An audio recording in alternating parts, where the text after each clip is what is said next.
In this video, I'm going to show you 5 reasons why I don't recommend buying Little Nightmares 3. Number 1. Lack of creativity. Most of the monsters in Little Nightmares 3 look too similar to the ones from the previous games. For example, the bullies from Little Nightmares 2 and the puppets in Little Nightmares 3 both can be defeated in the same way, by destroying their heads. Even some bosses feel like copies of the previous ones, such as the teacher or the final boss from Little Nightmares 2. I think the developers could have explored new types of childhood fears, maybe insect-like creatures or creepy clowns, or other original ideas. Second, the bugs. The game was released around October 9th or 10th, depending on your region, and I found several bugs while playing. Some are minor visual glitches, like doors or objects flickering, but others actually affect gameplay. For example, sometimes Lo didn't shoot his arrow to cut a rope, or he didn't pick up the fuse when I was carrying Alone's doll. These bugs can waste your time until you realize the only solution is to die or restart from the last checkpoint. And I'm sure other players will find even more bugs I didn't encounter. Third, the short length.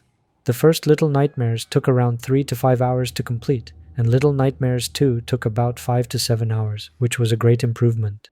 But Little Nightmares 3 took me only around 3 to 4 hours, and honestly, those hours didn't feel as fun or memorable as the first game. Supermassive Games could have used the new mechanics better, like the umbrella, and added more creative puzzles.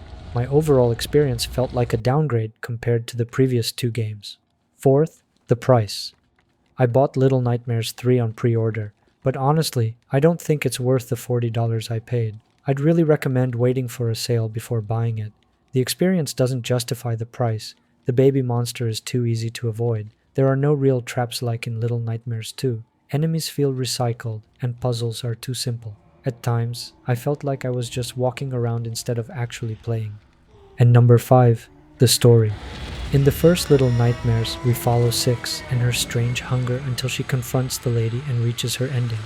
In the second game, we follow Mono's journey, how he frees and helps a girl who we later discover is Six. We also learn about Mono's powers and how he ends up trapped in a time loop after the betrayal.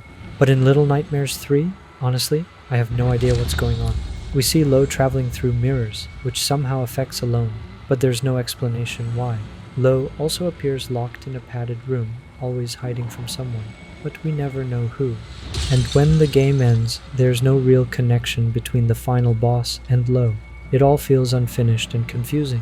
So, for all these reasons, I really recommend waiting for a sale before buying Little Nightmares 3. At $40, it doesn't offer much improvement compared to the other games. Maybe just the co-op mode and the umbrella mechanic, which sadly is only useful in Necropolis. It honestly hurts me to say this, but I can't recommend buying it right now. If you're a Little Nightmares fan, please comment below what you think about Little Nightmares 3, and don't forget to subscribe and share this video with your friends. Thank you all for watching.